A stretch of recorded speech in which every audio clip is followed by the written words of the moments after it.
So guys, आप सभी को पता होगा और मैंने भी कल आपको बताया था कि किस तरीके से सुशांत सिंह राजपूत को पैरालाइज किया गया था। इसके बारे में जो इन्फॉर्मेशन निकल के आ रही थी और यहाँ पे जो यूएसए के जो डॉक्टर थे उन्होंने भी इस चीज़ को कंफर्म किया था कि उनको जो पैरालाइज किया गया था। अब यहाँ पे काफ़ी सारे लोग ऐसे हैं जिन्हें ये नहीं पता कि पैरालाइज जो मतलब सॉरी गन क्या होती है, स्टन गन क्या होती है और किस तरह से वर्क करती है। क्या इस तरह से किसी पर्सन को पैरालाइज किया भी जा सकता है या फिर नहीं, इसके बारे में पूरी इन्फॉर्मेशन देने वाला हूँ। क्या वहाँ पे जो सुशांत सिंह के गले के ऊपर जो निशान पाए गए थे वो वाकई में पैरालाइज गन के थ्रू हुए थे, वो सब कुछ आपको बताने वाला हूं। उसके अलावा यहाँ पे सिद्धार्थ पिठानी भैया एक बार फिर से फंस गए। उन्होंने एक बार फिर से एक स्टेटमेंट दिया था, उसका पूरा एक्सपोज हो चुका है, उनकी जो झूठ है वो पकड़ा गया। तो आपको सब कुछ डिटेल्स में बताना, सो आप वीडियो को एंड तक जरूर देखिएगा। तो सबसे पहले बात करते हैं स्टन गन के बारे में। सो गाइस, जहाँ पे बहुत ज़्यादा चर्चाएं की जा रही है और हर कोई ये जानना चाहता कि आखिरकार सुशांत सिंह राजपूत के साथ में इतना बुरा बर्ताव क्यों किया गया। मैंने आपको काफ़ी सारी बातें पहले भी बताई हैं, ऐसे में स्टन गन के बारे में भी कल बताया था। लेकिन अब बात करते हैं स्टन गन होती क्या है। सो गाइस, एक्चुअली क्या होता है कि स्टन गन किसी भी पर्सन को मतलब आप पैरालाइज करने के लिए या फिर कुछ टाइम के लिए, मतलब कोई भी पर्सन, जैसे कि फॉर एग्जाम्पल कोई पुलिस ऑफिसर है, वो किसी चोर को पकड़ने जा रहे हैं, लेकिन वो मतलब बहुत ज़्यादा भाग रहा है कुछ भी, तो उसको मतलब बहुत ज़्यादा अगर कोई भी पर्सन ताकतवर हो तो उसको कंट्रोल करने के लिए आप पैरालाइज कर सकते हैं। थोड़ी देर के लिए वो होते हैं पर्सन, उसके लिए स्टन गन का यूज़ कर सकते हैं या फिर टेजर का भी यूज़ कर सकते हैं।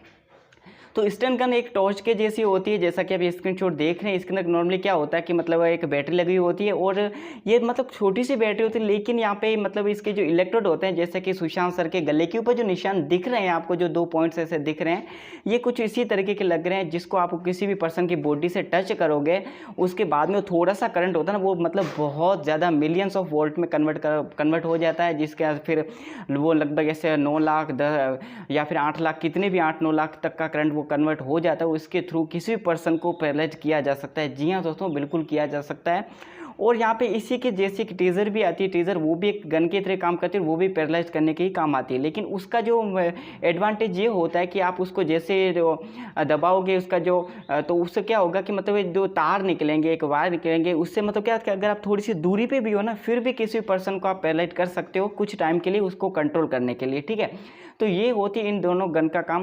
तो ऐसे में यहाँ पे बहुत ज़्यादा सवाल उठाए जा रहे हैं और यहाँ पे जो कैलिफोर्निया के डॉक्टर हैं, जो कि मैंने भी आपको कल बताया था, जिसके बारे में आपको स्क्रीनशॉट भी बताया था, उनका ये दावा है। तो गाइस, उनका जो एक्सपीरियंस है, हो सकता है कि उन्होंने जो कुछ भी देखा हो और वो कहीं ना कहीं ऐसा ही लग रहा हो कि वो सुशांत सर को पैरालाइज किया गया था। अब देखिए, हम सभी को पता है सुशांत सर कितने एक्टिव पर्सन थे, वो एक्सरसाइज करते थे, उनके पास मतलब जो उनकी जो बॉडी वगैरह, उससे ये चीज़ पता चलती कि वो खुद की तो जान नहीं ले सकते, लेकिन अगर कोई भी पर्सन उनकी जान लेने आएगा तो फिर भी वो उनको मुंह तोड़ जवाब दे सकते थे। ऐसे में किसी भी पर्सन को क्या होता है कि इस तरह से अगर आप किसी पर्सन को मारना चाहते हैं तो फिर सुशांत सर थे, उनको मारने के लिए सीधी सी बात है, भले 2-3 लोग तो नॉर्मली ऐसे नहीं कर सकते, लेकिन जब वो उनको पैरालाइज कर दिया जाएगा तो उसके बाद में वो सीधी सी बात है, वो अपने आप को बचा नहीं पाएंगे, क्योंकि उनको तो होश ही नहीं होगा। तो ऐसे में यहाँ पे हो सकता है कि वाकई में सुशांत सर के ऊपर यहाँ पे स्टन गन का यूज़ किया गया हो। क्योंकि भैया यहाँ पे सबसे बड़ा सवाल तो एक ही है, हमें कुछ भी नहीं जानना, बस इतना बता दो कि वो जो 2 निशान दिख रहे हैं, जहाँ पे जो गले के ऊपर जो 2 पॉइंट्स दिख रहे हैं, वो किस चीज़ के हैं।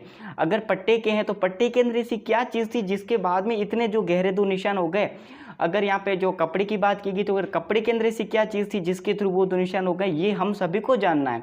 सो गाइस, आपको क्या लगता है, मतलब ये वाकई में स्टन गन के बारे में जो इन्फॉर्मेशन निकल के ये सही है? हालांकि सही हो भी सकती है, और यहाँ पे सुशांत सर के पिताजी हैं, उनकी परिवार है, उन्होंने भी ये सवाल उठाया कि सुशांत सर के जो बॉडी के ऊपर इतने सारे मार्क्स थे, इतनी इंजरीज थी, इसके बारे में उन्हें क्यों नहीं बताया गया, ये बात उनसे क्यों छुपाई गई। ये सुशांत सर के परिवार ने मुंबई पुलिस से सवाल पूछा है। सो गाइस, ये वाकई में कहीं ना कुछ तो लग रहा है कि बहुत ज़्यादा गड़बड़ घोटाला है, और मैंने भी आपको बहुत सारी ऐसी इन्फॉर्मेशन दी है, कुछ ना कुछ तो है, लेकिन यहाँ पर जो उसको छुपाने की पूरी कोशिश की जा रही है। अब यहाँ पे हम बात करते हैं सिद्धार्थ पिठानी के बारे में। सो गाइस, सिद्धार्थ पिठानी मतलब अब बुरी तरह से फंसते जा रहे हैं। वो अपने हर स्टेटमेंट को अलग अलग चैनल पर अलग अलग बोलते हैं। ठीक है, यहाँ पे अभी क्या हुआ कि जब एक इंटरव्यू लिया गया था सिद्धार्थ पिठानी का, तब सिद्धार्थ पिठानी ने ये कहा था कि सुशांत सर की जब जान चली गई, उन्होंने देखा कि सुशांत सर ने आत्महत्या कर ली है, तो उसकी जानकारी सबसे पहले उन्होंने जो वॉचमैन था बिल्डिंग का, उसको दी थी। तो तो यहाँ पे भैया इनका झूठ पकड़ा गया। जब वॉचमैन का स्टिंग ऑपरेशन किया गया तो उसने साफ साफ कह दिया कि मुझे तो पता ही नहीं था कि सुशांत सर की जान चली गई है। लेकिन उसे कब पता चलता है, जब उनके जो सुशांत सर के घर पे पब्लिक आनी शुरू हो जाती है, मीडिया आ जाती है, पुलिस आ जाती है, बहुत ज़्यादा हलचल होनी शुरू हो जाती है। उसके बाद में उसे पता चलता है कि सुशांत सर इस दुनिया के अंदर नहीं रहे। तो भैया अब सिद्धार्थ पिठानी से ये सवाल है, अगर आपने तो पहले ये कहा था कि वॉचमैन को सबसे पहले इन्फॉर्मेशन दी थी, तो वॉचमैन तो अब साफ साफ बोल रहे हैं उन्हें तो पता ही नहीं था। तो फिर भैया आप बताइए, क्या आप झूठ बोल रहे हैं या फिर वॉचमैन झूठ बोल रहा है? गाइस बहुत बड़ा घपला चल रहा है यहाँ पे। सिद्धार्थ पिठानी का तो पहले से ही यहाँ पे एक्सपोज हो ही चुका है। जिस तक से अर्नब सर के जो इंटरव्यू को छोड़ के भाग गए थे, उससे बाद में जो ऐसे बोल रहे थे कि आवाज़ नहीं आ रही है, लेकिन आवाज़ बाकायदा आ रही थी, उनको बस इग्नोर करना था। सो गाइस अब देखते हैं, धीरे धीरे इन्वेस्टिगेशन शुरू हो गई है, सीबीआई ने भी अपना काम शुरू कर दिया और बहुत जल्दी बड़े बड़े नाम सामने आने वाले हैं। Just wait and watch. और सुशांत सिंह राजपूत को इंसाफ तो हर हाल में मिलेगा। हम सभी सुशांत सर को इंसाफ दे के ही रहेंगे। जब तक इंसाफ नहीं मिलेगा तब तक हम चुप नहीं बैठेंगे। सो गाइज अगर आपके पास कुछ भी इन्फॉर्मेशन हो तो मुझे आप इंस्टाग्राम के ऊपर डीएम कर सकते हैं। आपकी इन्फॉर्मेशन सुशांत सर के इंसाफ के अंदर बहुत ज़्यादा काम आ सकती है।